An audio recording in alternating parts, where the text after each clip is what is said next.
Genesis chapter 26. Now there was a famine in the land besides the previous famine in Abraham's time, and Isaac went to Abimelech, king of the Philistines, in Gerar. The Lord appeared to Isaac and said, "Do not go down to Egypt.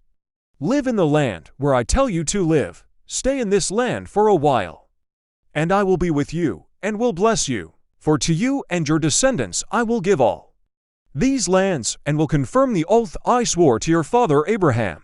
I will make your descendants as numerous as the stars in the sky, and will give them all these lands, and through your offspring all nations on earth will be blessed, because Abraham obeyed me, and did everything I required of him, keeping my commands, my decrees, and my instructions." So Isaac stayed in Gerar. When the men of that place asked him about his wife, he said, "She is my sister," because he was afraid to say, "She is my wife," he thought. "The men of this place might kill me on account of Rebekah, because she is beautiful." When Isaac had been there a long time, Abimelech, king of the Philistines, looked down from a window and saw Isaac caressing his wife Rebekah. So Abimelech summoned Isaac and said, "She is really your wife. Why did you say, 'She is my sister'?" Isaac answered him, "Because I thought I might lose my life on account of her." Then Abimelech said, "What is this you have done to us? One of the men might well have slept with your wife, and you would have brought guilt upon us." So Abimelech gave orders to all the people, "Anyone who harms this man or his wife shall surely be put to death." Isaac planted crops in that land, and the same year reaped 100-fold, because the Lord blessed him. The man became rich, and his wealth continued to grow until he became very wealthy. He had so many flocks and herds and servants that the Philistines envied him.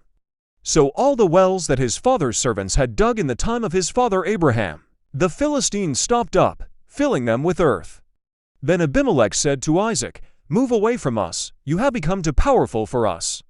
So Isaac moved away from there and encamped in the valley of Gerar, where he settled. Isaac reopened the wells that had been dug in the time of his father Abraham, which the Philistines had stopped up after Abraham died.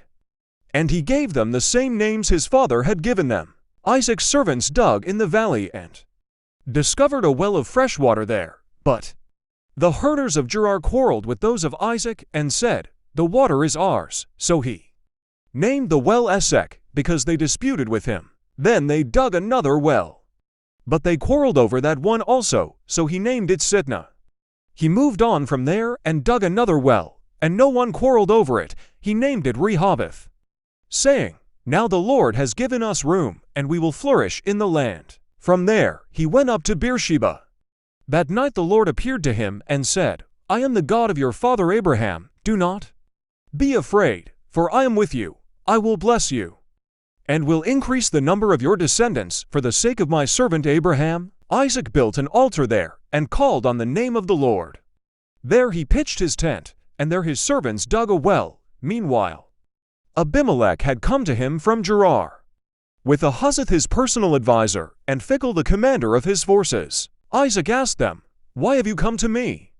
Since you were hostile to me and sent me away." They answered, "We saw clearly that the Lord was with you. So we said, 'There ought to be a sworn agreement between us and you. Let us make a treaty with you that you will do us no harm, just as we did not harm you, but always treated you well and sent you away peacefully. And now you are blessed by the Lord.'" Isaac then made a feast for them, and they ate and drank.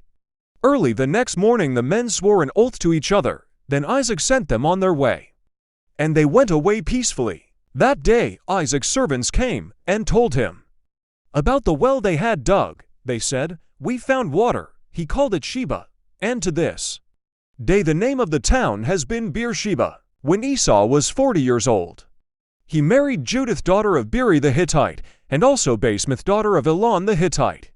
They were a source of grief to Isaac and Rebekah.